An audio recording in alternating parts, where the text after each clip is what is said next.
I love the opportunity to talk to people about their science and their innovations that they're working on. I love taking that information to a clinician who has never heard of this new innovation and sharing with them how this is going to change their practice and make them a superhero in their patients' eyes. Remember, we're only about 20 years out from the Human Genome Project being completed. And so this is us getting to teenage years and understanding how genomic and genetic insights can be used. I think there's a lot of runway ahead of us. I think with our use of artificial intelligence and with the broader use of genomic and genetic testing, we will learn so much more. And we will be able to then help providers interpret. This is Genetics for Healthcare, a podcast for patients.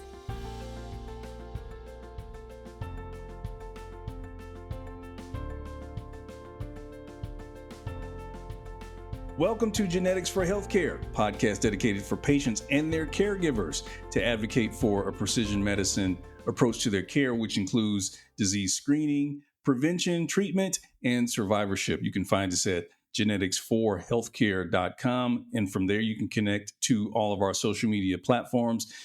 While you're there, be sure to subscribe. If you go to YouTube, hit that follow button so you can get notifications for dynamic new episodes like this one. Today, we have Dr. Tabari Baker, CEO of Chronos Scientifica, and he's here to talk to us about the crucial role that medical affairs and medical science liaisons have in unlocking access, patient access to precision medicine and genetic and genomic insights. Tabari, thank you for being a guest on Genetics for Healthcare. Thank you for having me, Rome. I appreciate it. So give us a little bit of your background. Why did you decide to pursue a career in science? Oh, that's a great question. I started off as a kid loving science stuff. I would dissect things, I would take things apart and put them back together. So my personality was just inclined towards science. I ended up going to college, getting a chemistry bachelor's degree, which during that period, the only outlet for those degrees was working for some large chemical company and making something that lined the inside of vegetable cans that you never knew existed, but was crucial for your vegetables to stay fresh. I did not want to do that, and I knew that very early. So I ended up taking a couple of years after getting my bachelor's and working in a neuroscience lab. And it was there that I realized that I wanted to be a scientist, a true scientist, go get a PhD. Did a ton of work there, worked on Parkinson's disease, had the opportunity to present data and have exchanges with scientists and feel like I had some intellectual friction with people. And that part was fun for me. So I went off and got a PhD in cancer biology. And during that period, loved the being in the lab, loved the intellectual friction with my advisors and my colleagues, loved having these great conversations about what the future looked like, but then realized that all of the futures that we were creating were 20 years in the making. And I was like, I am too impatient for 20 years. That takes too long. Academia seems like a slog for a long time. So I jumped into industry. And it was there that I realized that innovation happens quickly because there is capital, number one, and there's an incentive to identify markets and take advantage of markets from a scientific perspective, meaning we can generate therapies, diagnostics that are going to get into patients faster. And it was there where I found my love. So that's what got me here. And that's where I've stayed ever since that first job after my postdoc. I love the opportunity to talk to people about their science and their innovations that they're working on. I love taking that information to a clinician who has never heard of this new innovation and sharing with them how this is going to change their practice and make them a superhero in their patients' eyes. That was the reason. Love it. So present day, you built your own company. So we met in your first role in industry as you Right. crossed over from being a lab scientist or research scientist, and the industry, the precision medicine industry, recognized the need for having medical science liaisons that can go out and be customer facing, because the data of genetics and genomics was just exploding. It was growing at a pace where no one could keep up. And the salespeople, who are decidedly not scientists, if a clinician is not familiar with these genetic and genomic insights, when they are the expert in treating that disease, well, how in the world can you hire a salesperson to explain it to them, to influence them, to educate them? So the role of medical science liaison became a critically important role. Let me ask you about medical science liaisons, because Mhm. that's where we met. What type of background do companies look for hiring medical science liaisons, and what type of training do they get from industry? Medical science liaisons, or MSLs, really span the gamut of expertise. And it's really dependent on the product that the company is looking to launch, on the specific expertise that they're looking for in their MSLs. For example, when we were working together, that company was a comprehensive genomic profiling company. I happen to have deep molecular biology experience, which is the science that supports that particular testing modality. So they were looking for people like me to help communicate the value of this diagnostic test to clinicians. So that's one skill set. The first skill set will always be your scientific background, whether that's oncology, whether that's genomics, whether that's cardiology, whether that's renal. That all will help to identify your best place to land. That's one.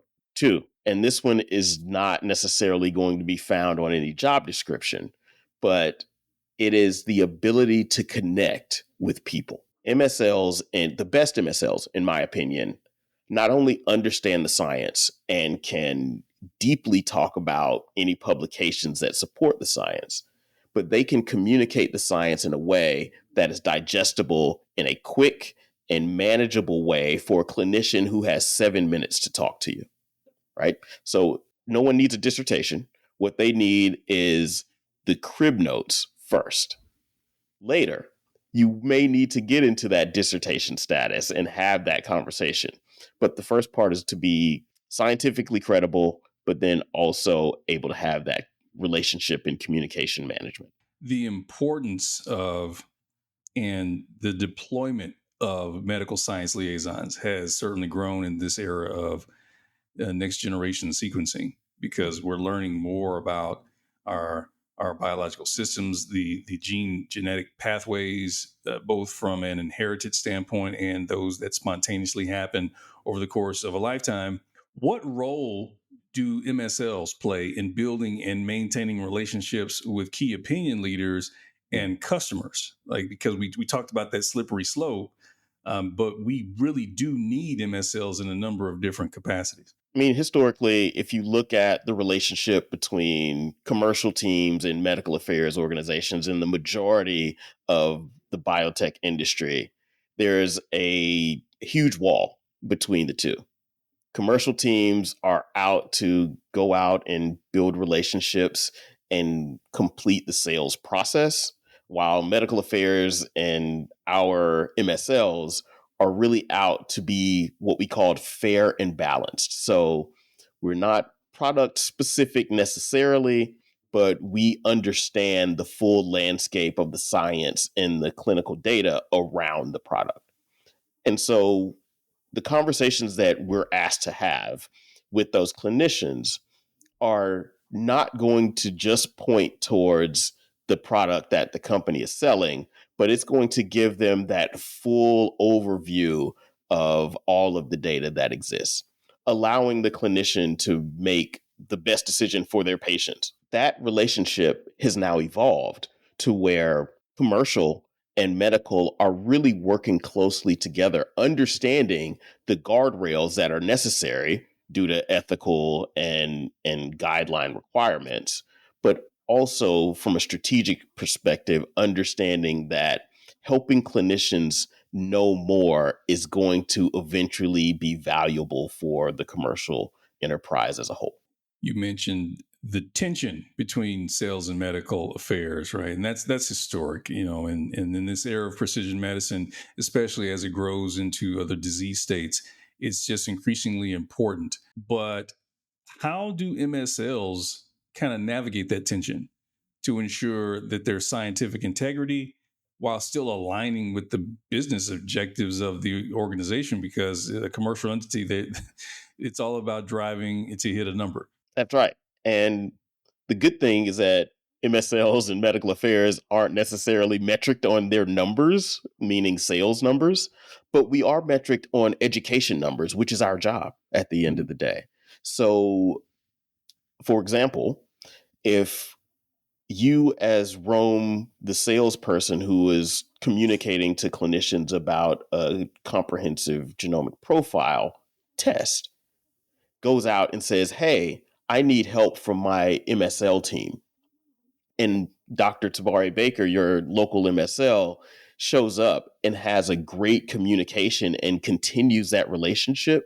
That is where we've provided both value for the commercial objective, meaning helping to move that customer along in the customer journey with understanding the product deeply, but while simultaneously doing our role in being fair and balanced in educating so that that adoption, that sale is sticky, meaning it's not a one-time sale because Rome has great relationships with clinicians.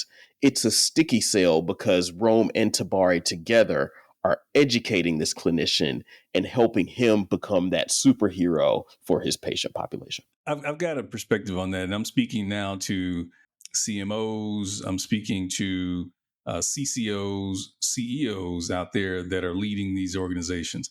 I am a believer that you should increase your investment in your medical affairs team being not patient facing, but consumer facing. Not only are we talking about clinicians, but we're also talking about payers. Because as you said something that's pretty profound, I've never heard it stated that way, is that they are really the buyers of your technology, right? And there are so many patients that are not getting access to these genetic and genomic insights, even when there are well-defined practice guidelines for them to be ordered or to be had for making clinical decisions. Even though there are guidelines for using these, payers still have antiquated policies that say comprehensive genomic profiling is, investigational. Order the smaller panel. So I believe that corporations should deploy more MSLs to not only be client facing, meaning providers who are trying to understand what is the value of the information that this test is going to give me and how's it going to change my practice. Okay. They still have the question of, what patients should I test? What genes are relevant for that patient? What labs can do them? What labs are in network and all those things? But the key here is also on the commercial side, you need medical affairs to be in the product planning phase. You need them to be in the marketing suite. You need them to be their voice in the market access team. You need their voice in the training department. Have you seen that being done? Have you seen how corporations or C-suite leaders are evolving their thinking and the value of medical affairs have, instead of keeping that wall that separates them between the commercial and the scientific team? Fortunately, I have been at great places where I have seen that work really well. It's a mind shift change for everyone. Having medical involved in product strategy in the R&D phase is challenging for some companies because they're so used to R&D managing all of that. And then what I like to say is throwing a product over the wall for our commercial teams to sell without any kind of guidance. I've been fortunate to also have been at places where it has not worked so well. And I think that that's where the tension is, and where the lesson is that at places where medical affairs is included in R&D strategy, in commercial development strategy, in marketing messaging strategy, where you have a medical communications team that is also communicating different information, and a medical information team that's communicating medical information, and you have a field medical team with a mandate, meaning they have specific things they want to either learn from clinicians or share with clinicians. When that is all cohesive, it is a beautiful thing. And you see, to speak from a sales perspective, you see that V-shaped curve, you see that advanced purchasing and quick revenue generation. When it doesn't happen, what you see is really an S-shaped curve, right? It takes a while before adoption happens. It takes a while before people understand guidelines. It takes a while before payers have the information that they need to allow for a diagnostic test or therapy to be paid for. When you don't have medical affairs, you're actually just extending that timeline. And that's okay for a large company. If you think about the top 20 pharmaceutical and diagnostic companies of the world, they have enough runway to allow for a curve or two to be S-shaped.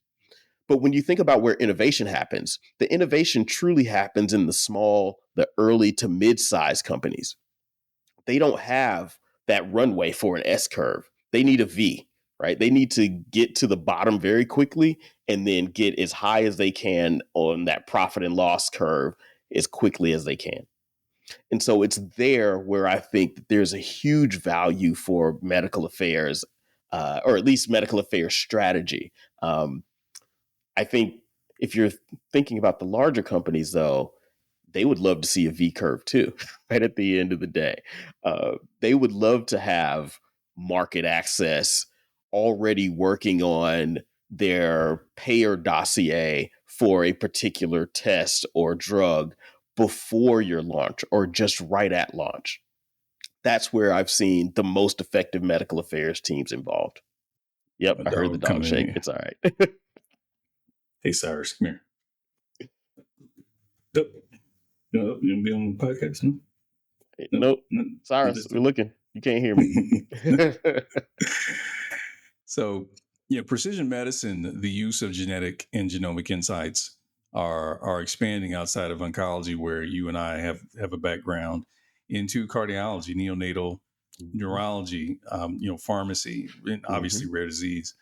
It's becoming more complex, and the rate of new information coming and being published is just ridiculous.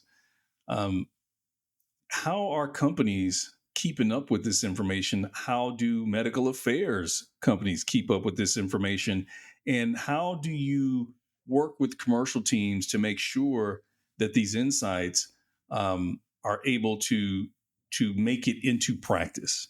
That is a tough question, because the rate of information being generated now is so rapid that it's really difficult for us, or it was really difficult for us to keep up, right? And to be able to effectively ingest these insights and then make strategic decisions or strategic alterations as we learn something new. But thank you, artificial intelligence, we can now do this a lot faster. So a lot of what medical affairs is doing now is ensuring that we're capturing the right information from clinicians, meaning how is a test being used? What are the pain points within the patient journey that you see? How can this innovation that we're bringing to market, how can that innovation help address those pain points that these clinicians are seeing?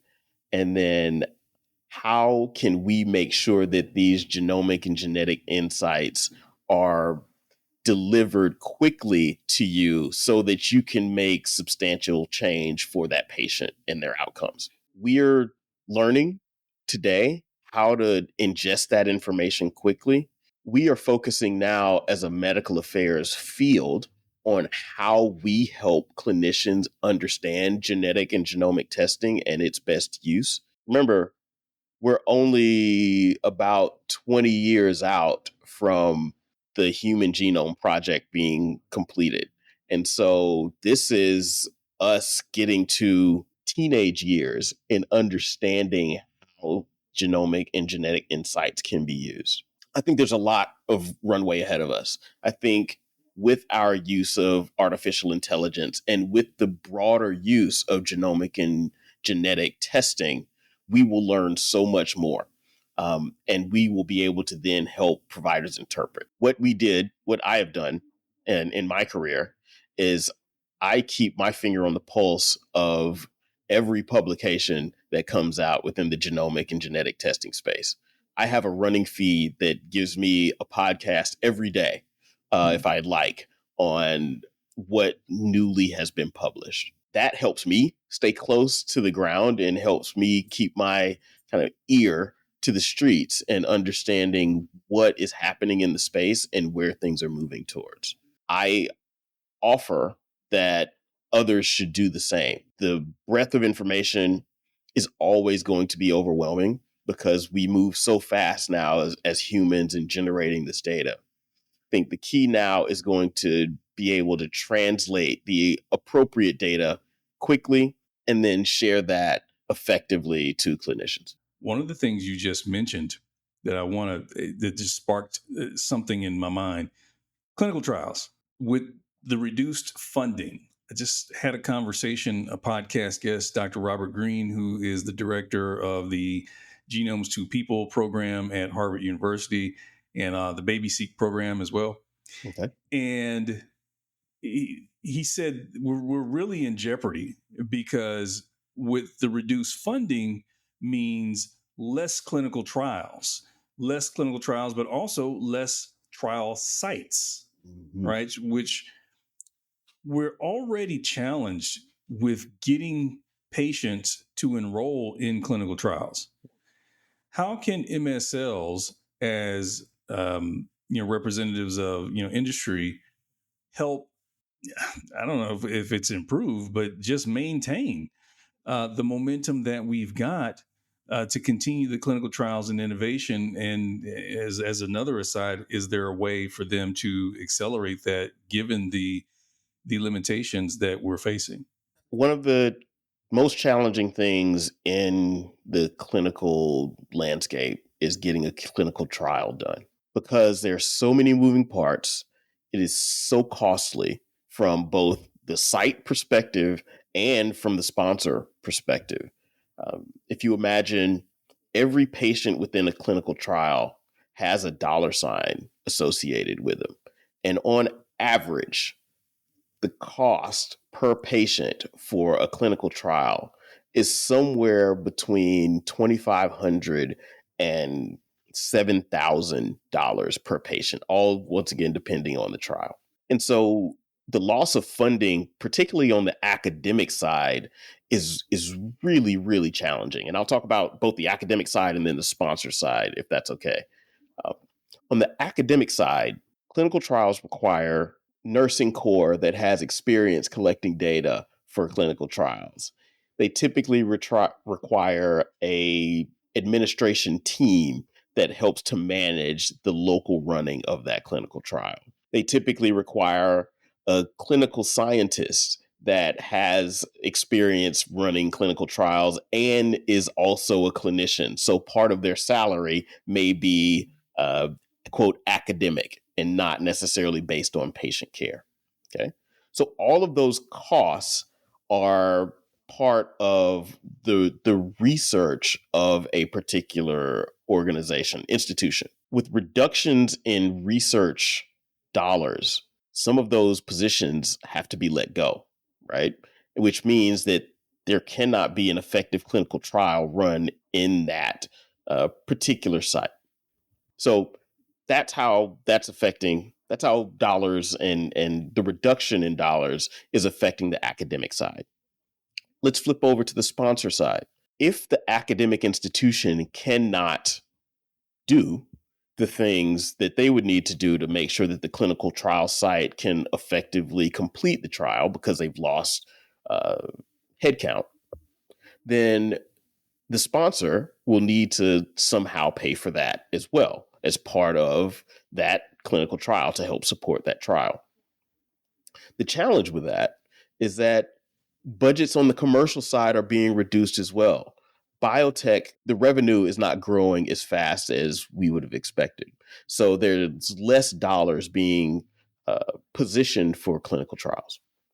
So because of that, there's less money on the sponsor side to help support and fill the gaps that we know are existing or could exist on the academic side. Obviously, the bridge between those is efficiency, right? How do we make this more efficient so that sponsors have to pay a little less and academicians have to pay a little less? And the way you make a clinical trial the most efficient is really by shortening the time in which that trial needs to go on. Okay. And medical affairs, and particularly field medical, can really help with making that time shorter by helping the institution to understand the appropriate patients that should be a part of the clinical trial. There's a patient category within clinical trials that are those patients that we like to call are lost to follow up, right? Meaning they start in the trial, we get them started, and then we lose them along the way for some reason or another. And that could be due to an administrative reason, that could be due to a clinical reason. The patient could become deceased over time. There are tons of reasons why. What medical affairs and field medical can really do is help to identify which patients we should keep in a trial and make sure that we don't have ones that are lost to follow up. Now, that's a bit of an ethical slippery slope because we do want the academicians to be making the decisions. But what medical affairs can do is provide guidance on what the ideal patient profile would look like for that particular clinical trial and for the therapeutic that they're looking to test. So I hope that answered that question. Absolutely. Absolutely. So tomorrow we'll get you out of here on this. At Genetics for Healthcare, we like to empower our viewers with the language and the confidence because we have great guests that deliver such great content. We like to ask our guests to give 3 practical tips. And in this case, there are scientists that are working in the clinical setting or maybe the academic setting or various industries. And they may be wondering, like, what's the path to being an MSL? How do I get into the industry?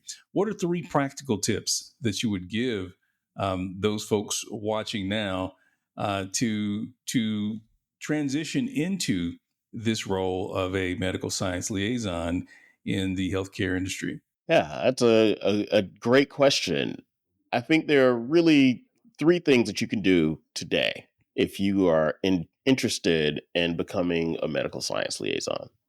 1, really understand the science that you do currently and be able to translate that science, which is always the harder part, into a single line impactful statement that your mother could understand, right? Mhm.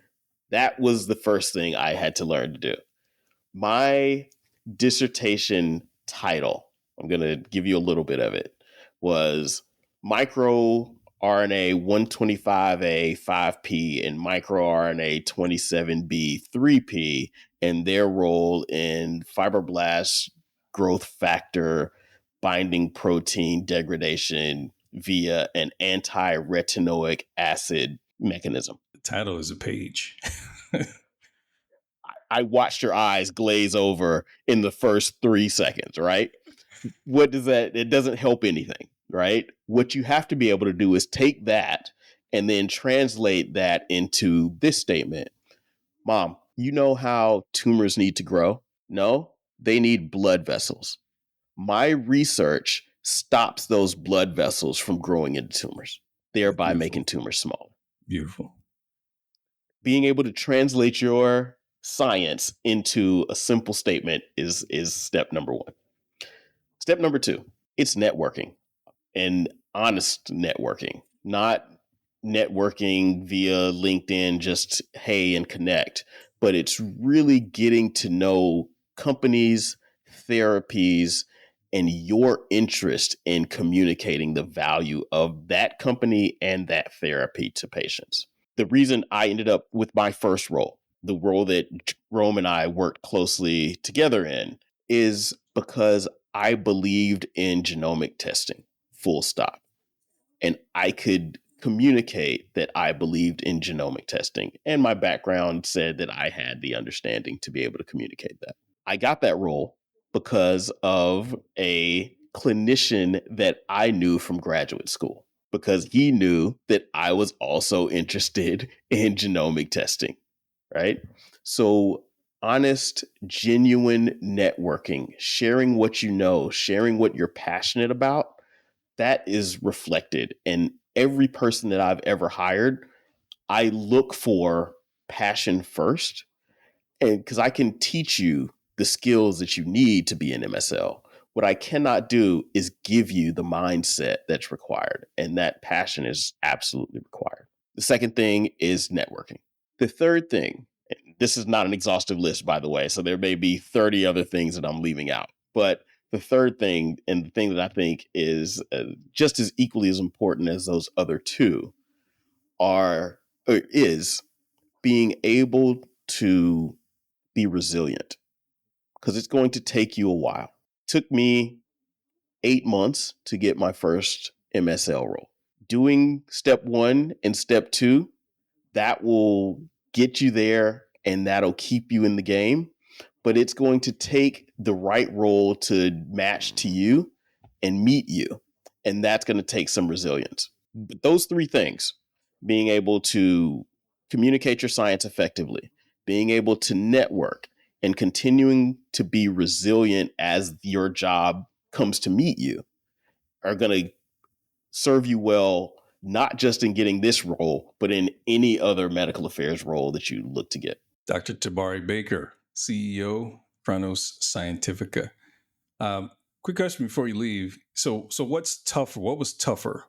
Your dissertation or raising twin boys? Tougher, definitely raising twin boys. I have no idea how I'm functioning on a day-to-day basis sometimes. The dissertation was just work. I knew what I had in front of me every day. With these twins, I have no clue what's coming down the pike. So much tougher to raise these knuckleheads. Awesome. Dr. Tabari, thank you so much. Dr. Tabari Baker, CEO, Chronos Scientifica. Thank you so much. How do those who want to get in touch with you and collaborate with you get in touch? Sure. Feel free to reach out to me on LinkedIn. I have a personal LinkedIn page, Tabari Baker. To spell my name is TAB as in boy, ARI. I also have a Chronos Scientifica LinkedIn page that you're welcome to go to, or you can find us at chronosscientifica.com. Either of those ways, feel free to reach out. And we'll have those links on the episode page of geneticsforhealthcare.com. Dr. Baker, Tabari, thank you for being a guest on Genetics for Healthcare. Bro, I'm happy to be here. Thank you, my friend. This is Genetics for Healthcare, a podcast for patients.